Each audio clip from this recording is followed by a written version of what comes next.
Assalamualaikum warahmatullahi wabarakatuh. Kita ketemu lagi dalam lanjutan mata kuliah dari hukum pidana lanjut atau hukum pidana 2. Kali ini saya akan membahas mengenai alasan penghapus penuntutan dan alasan kewenangan menjalankan pidana. Ya, jadi di dalam Kitab Undang-Undang Hukum Pidana itu ada namanya alasan penghapus penuntutan dan alasan kewenangan menjalankan pidana. Ya, pada part 1 kali ini akan saya terangkan terlebih dahulu mengenai alasan penghapus penuntutan di dalam KUHP. Oleh sebab itu maka akan saya share screen mengenai PPT alasan penghapus penuntutan.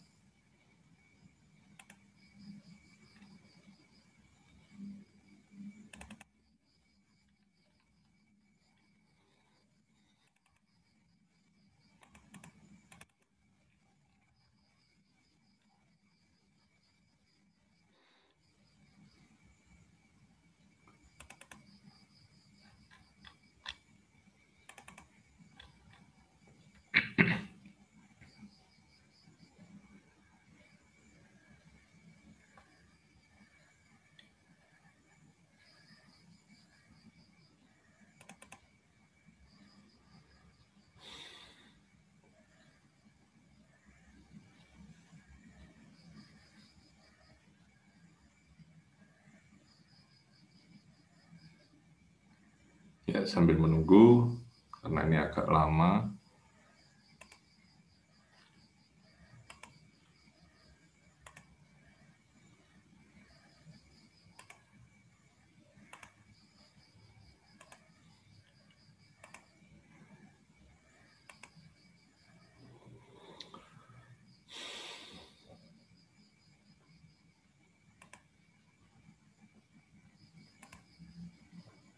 Ya, di dalam KUHP ada namanya alasan penghapus penuntutan dan kewenangan menjalankan pidana.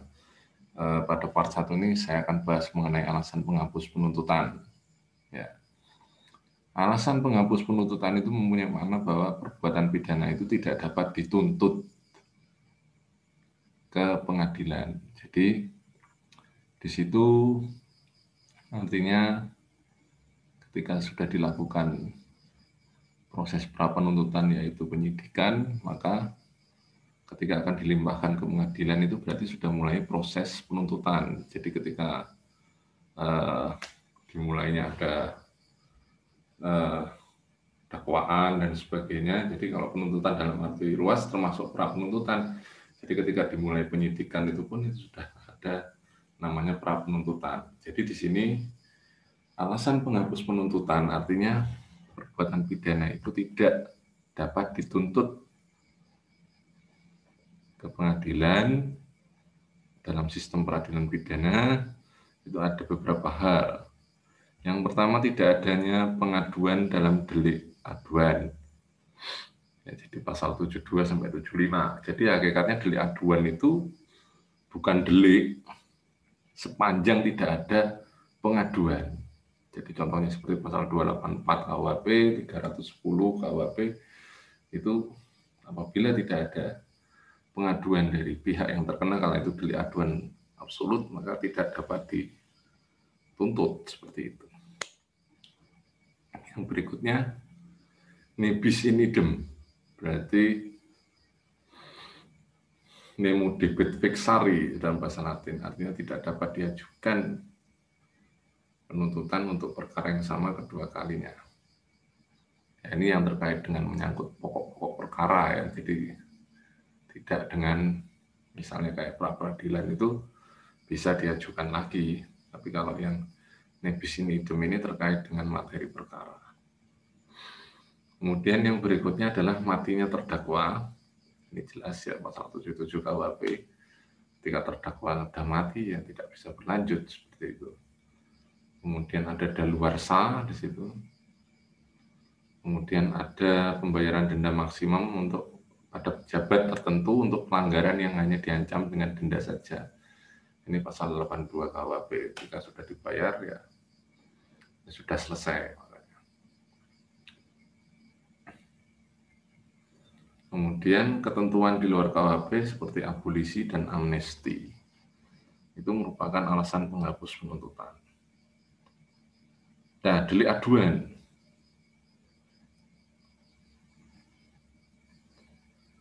Delik aduan itu penuntutannya tidak berhubungan dengan kehendak perorangan, artinya beda dengan delik biasa. Ketika delik biasa itu setiap orang bisa melakukan suatu proses pelaporan sehingga perbuatan pidananya dapat berlanjut.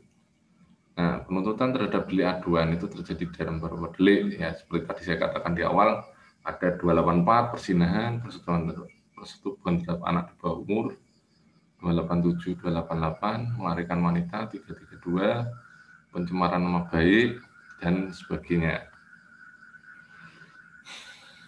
Nah, bentuk delik aduan itu delik aduan absolut, yaitu ini penuntutan hanya bisa terjadi apabila dilakukan oleh korban tersebut. Ya. Jadi delik aduan absolut itu terjadi dalam hal dianggap bahwa kepentingan orang yang terkena tindak pidana itu melebihi kerugian yang diderita oleh umum. Ya. Maka di situ hukum memberikan pilihan kepadanya untuk mencegah atau memulai sebuah proses penuntutan. Gitu.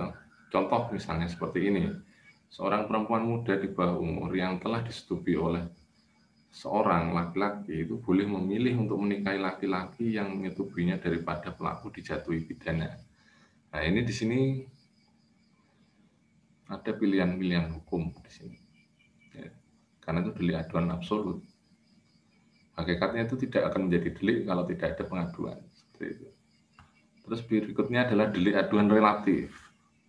Jadi karakter delik aduan ini tidak terletak pada sifat kejahatan yang dilakukan, melainkan pada hubungan antara pelaku atau pembantu dan korban. Jadi ada hubungan istimewa. Baik hubungan karena keturunan atau darah, atau dalam hal hubungan perkawinan. Dalam hal relasi antara sifat keperdataan yang lahir dari hubungan tersebut dapat menjadi alasan dalam mencegah terjadinya penuntutan. Misalnya seperti pencurian di kalangan keluarga. Ya ini misalnya pelakunya itu anak, yang berhak mengadukan ya bapak, ibunya, kakak atau adiknya. Itu. Seperti di pasal 367 KUHP. Nah, di dalam pasal 72 sampai 75, nah ini ada beberapa hal. Jadi ada yang berhak mengadu misalnya belum 18 tahun ya. Jadi kalau yang bersangkutan belum 18 tahun atau belum cukup umur atau di bawah pengampuan, nah yang berhak mengadu adalah wakil yang sah dalam perkara perdata. Ya, orang tua misalnya seperti itu. Kemudian wali pengawas atau pengampu, gitu. Istrinya, keluarga sedarah garis lurus, keluarga sedarah garis menyimpang ya, jadi yang ke samping.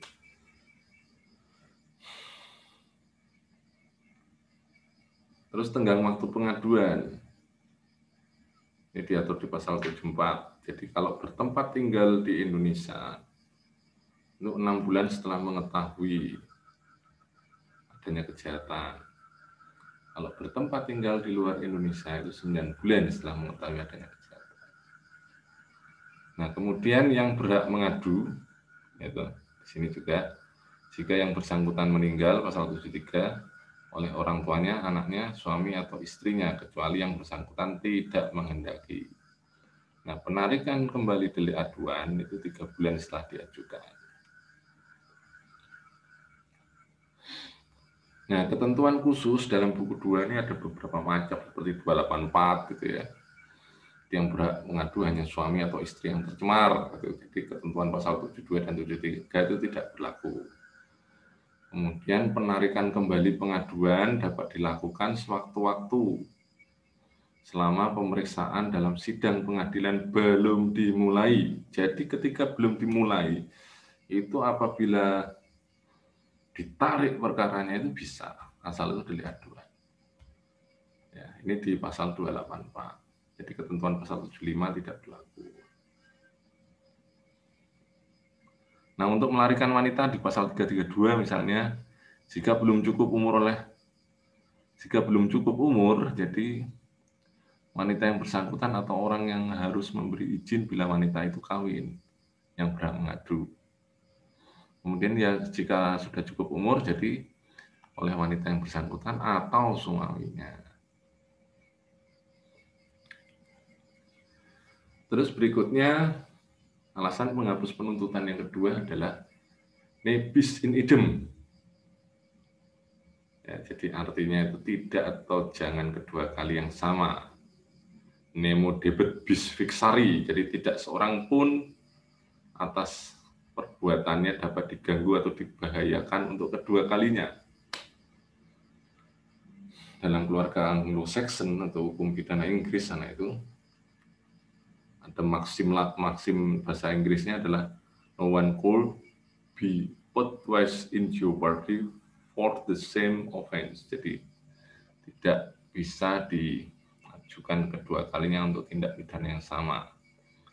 Nah, dasar pemikiran nebis in idem itu untuk menjaga martabat pengadilan. Jadi untuk tidak memerosotkan kewibawaan negara.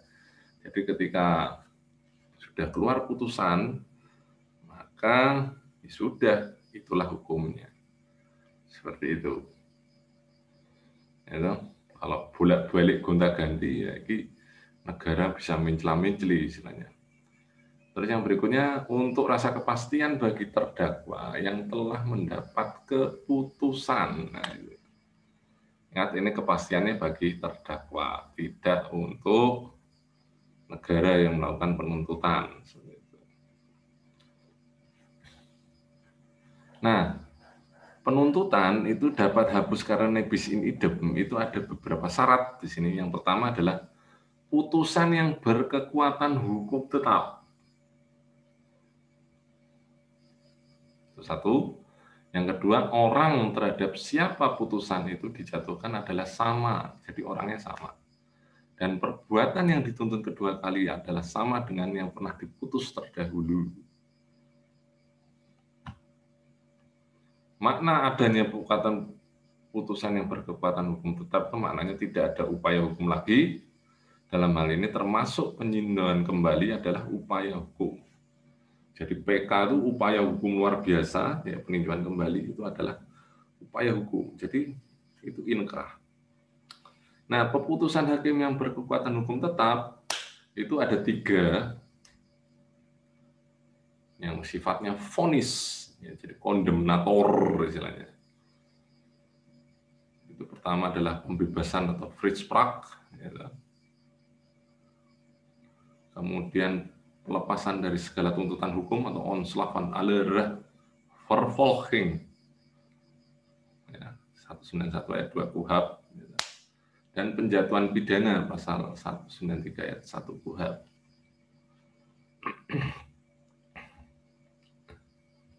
Jadi ada 3 ini toh. Nah, asas nebis in idem tidak berlaku untuk keputusan hakim yang belum berhubungan dengan pokok perkara, jadi sifatnya hanya penetapan. Jadi yang tidak menyangkutkan pada perkara. 1, tentang tidak berwenangnya hakim untuk memeriksa perkara yang bersangkutan, ya, kompetensi absolut, baik itu secara wilayah, tentang materinya, ataupun terkait dengan locus delicti itu, ya. Yang kedua, tentang tidak diterimanya tuntutan jaksa karena terdakwa tidak melakukan kejahatan. Jadi tidak ada tindak pidana di sana. Terus yang berikutnya adalah tentang tidak diterimanya perkara karena penuntutan sudah daluarsa. Tuh. Terus yang berikutnya, putusan-putusan itu harus merupakan putusan yang menyangkut perkara pidana. Kalau ada putusan dalam perkara hukum lain, perdata atau tun tidak menghalangi adanya penuntutan pidana. Jadi misalnya kasus pidana itu bersinggungan dengan bidang hukum lain. Nah, andai kata katakanlah sudah ada putusan perdata atau tata usaha negara terkait itu, nah, perbuatannya tetap bisa dituntut pidana apabila itu memang ada deliknya. Nah, kemudian yang berikutnya, nebis in idem tidak hanya pada putusan hakim di Indonesia, tapi juga hakim di negara asing. Syarat putusan hakim di negara lain itu harus, yang pertama, putusan pembebasan, putusan yang kedua adalah onslah, yang ketiga adalah putusan pemidanaan, baik yang seluruhnya telah dijalani atau telah diberi ampun grasi, atau yang wewenang untuk menjalankannya itu telah hapus karena daluarsa. Gitu. Dengan syarat-syarat di atas, apabila keputusan hakim asing yang berupa pemidanaan baru sebagian dijalani, gitu, maka orang tersebut di Indonesia dapat dituntut lagi. Dalam pengertian telah dijalani seluruhnya, putusan hakim asing itu menurut Pompo termasuk pidana bersyarat gitu, dan pelepasan bersyarat. Yang berikutnya terkait dengan masalah orang yang harus dituntut sama. Nah, ini segi subjektifnya. Jadi misalnya ada contoh, misalnya A dan B melakukan tindak pidana bersama-sama. Akan tetapi yang tertangkap dan dituntut pidana baru A. Dalam hal ini B kemudian apabila ditangkap masih dapat dituntut walaupun A dibebaskan. Misalnya A tidak terbukti melakukan tindak pidananya. Jadi perbuatannya sama, pelakunya beda itu bisa. Nah, kemudian perbuatan yang dituntut harus sama. Nah, ini sisi objektifnya. Kalau terjadi pada konkursus idealis atau apabila ada masalah seperti itu, makanya dimungkinkan satu kali penuntutan. Jadi ada nebis in idem. Misalnya memperkosa orang di jalanan umum. Nah, jadi putus seperti itu, nggak bisa dituntut.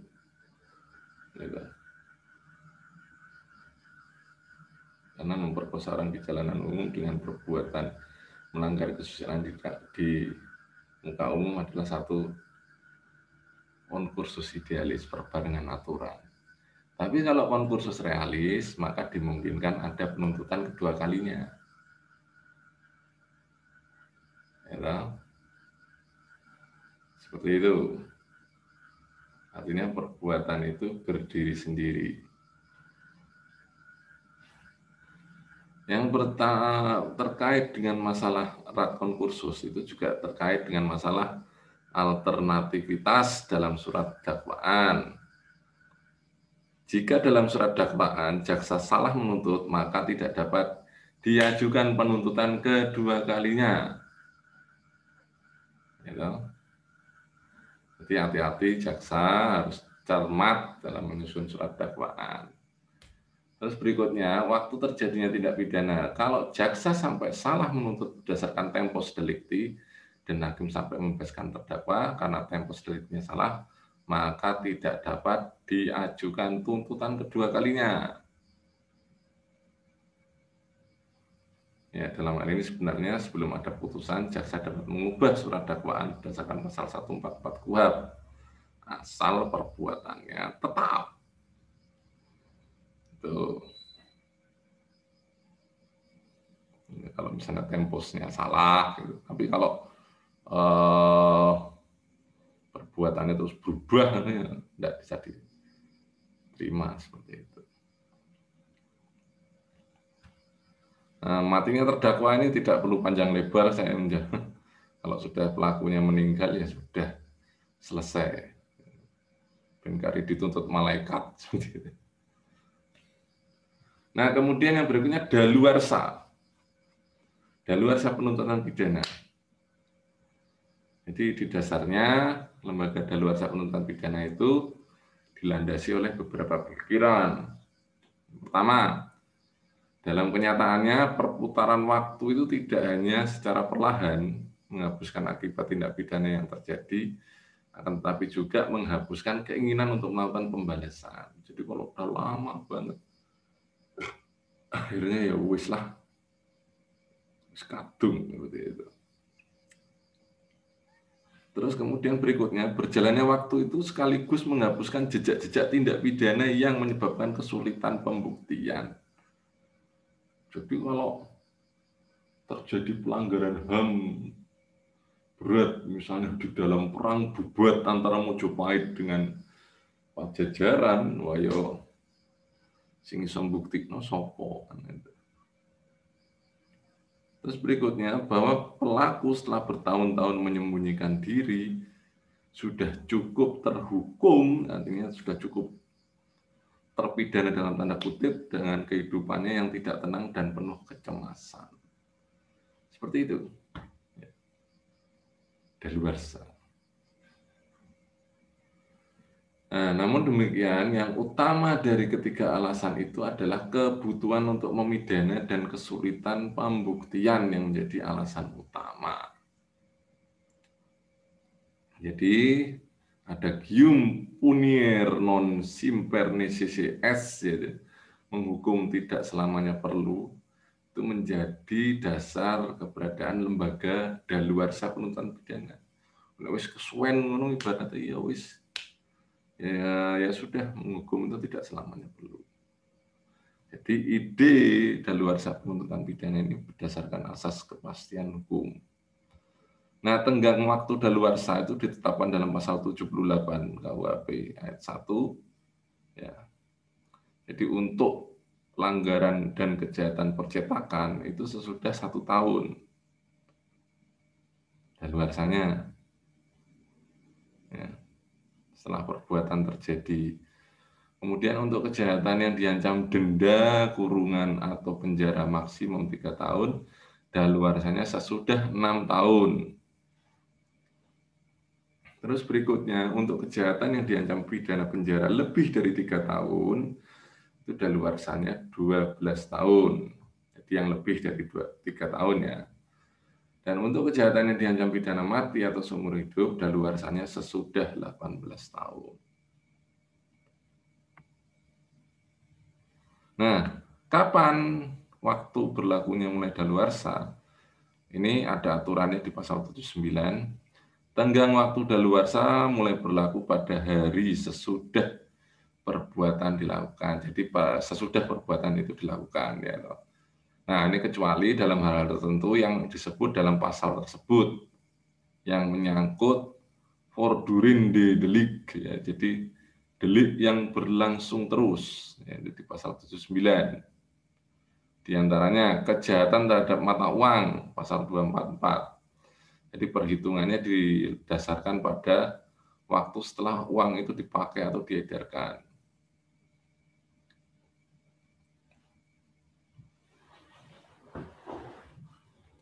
Kemudian kejahatan terhadap kemerdekaan seseorang. Jadi pasal 328, 329, 330, dan 333. Jadi daluarsa itu dihitung keesokan harinya setelah orang tersebut dibebaskan atau ditemukan meninggal dunia.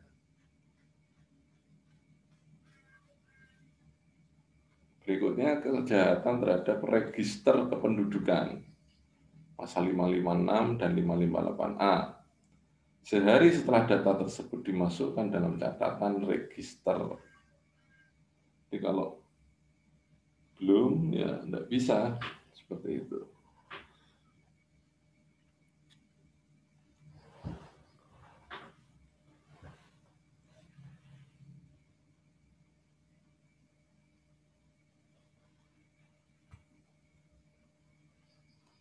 Nah, kemudian kapan daluarsa mulai terhenti atau tercegah? Nah, ini ada di aturannya di pasal 80, yakni tenggang waktu daluarsa itu terhenti apabila ada tindakan penuntutan.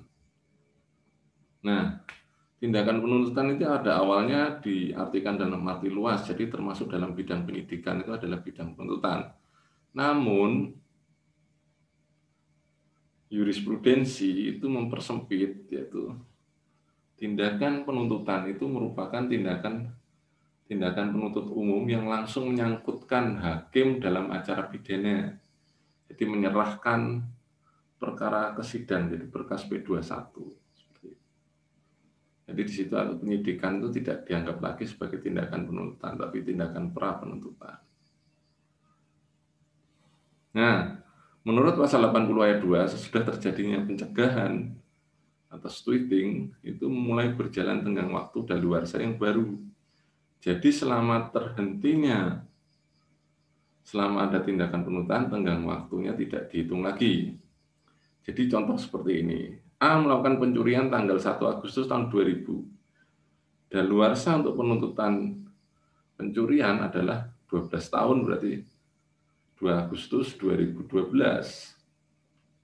A diajukan ke persidangan tanggal 1 Agustus 2003. Jadi daluarsa penuntutan terhenti pada saat penuntutan dibacakan di muka persidangan tanggal 10 Agustus 2003.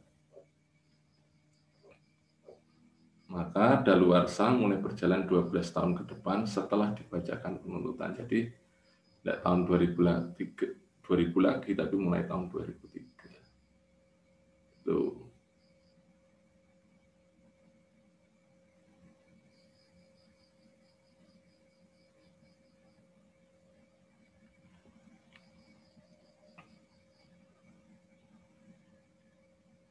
Nah, penangguhan daluarsa ini beda tadi, yang pencegahan, sekarang ditangguhkan. Jadi terhenti sementara, tidak dihitung mulai awal. Kalau yang pertama adalah dihitung mulai awal. Nah, ini diatur dalam pasal 81 ayat 1. Jadi daluarsa penuntutan itu tertunda atau diskors apabila ada perselisihan prayudisial, yaitu perselisihan menurut hukum perdata yang terlebih dahulu harus diselesaikan sebelum acara pidana dapat diteruskan. Misalnya jika seseorang melakukan tindak pidana penipuan tanggal 1 Juli tahun 2000, daluarsa penuntutan adalah 12 tahun, yaitu 2 Juli 2012. Dalam perkara penipuan itu juga dia terlibat kasus kemplang utang. Jadi maka penyelesaian perkara perdata tersebut menangguhkan daluarsa penuntutan pidana. Jadi perkara ngemplang utang itu ya ibaratnya diajukan ke sidang dalam perkara perdata tanggal 1 Juli tahun 2003 dan selesai 1 Juli 2004. Nah, selang waktu 1 tahun itu tidak diperhitungkan sebagai daluarsa penuntutan pidana. Jadi total daluarsa penuntutan pidana orang tersebut adalah 2 Juli 2013. Jadi terhenti sementara. Itu. Berikutnya adalah afkub, ya, pembayaran denda maksimum.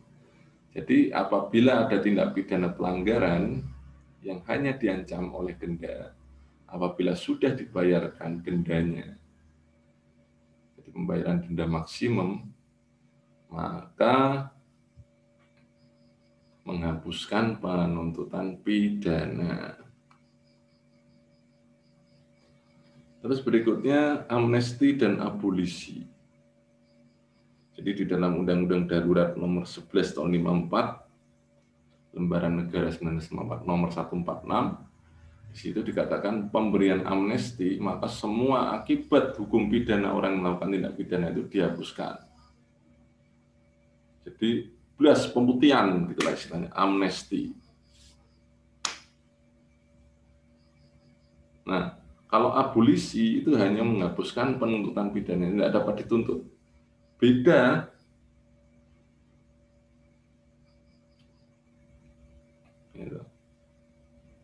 Beda dengan amnesti. Kalau amnesti itu perbuatannya udah dimurni meneh. Tapi kalau abolisi, ya itu perbuatannya tetap ada, tidak bisa dituntut. Seperti itu.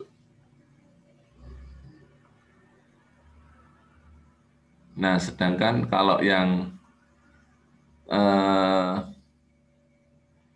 ini kewenangan menjalankan pidana kita akan sampaikan pada pertemuan berikutnya. Ya, mungkin itu yang bisa saya sampaikan pada hari ini. Kurang lebihnya saya mohon maaf. Wallahul muwaffiq ila aqwamit thoriq. Wassalamualaikum warahmatullahi wabarakatuh.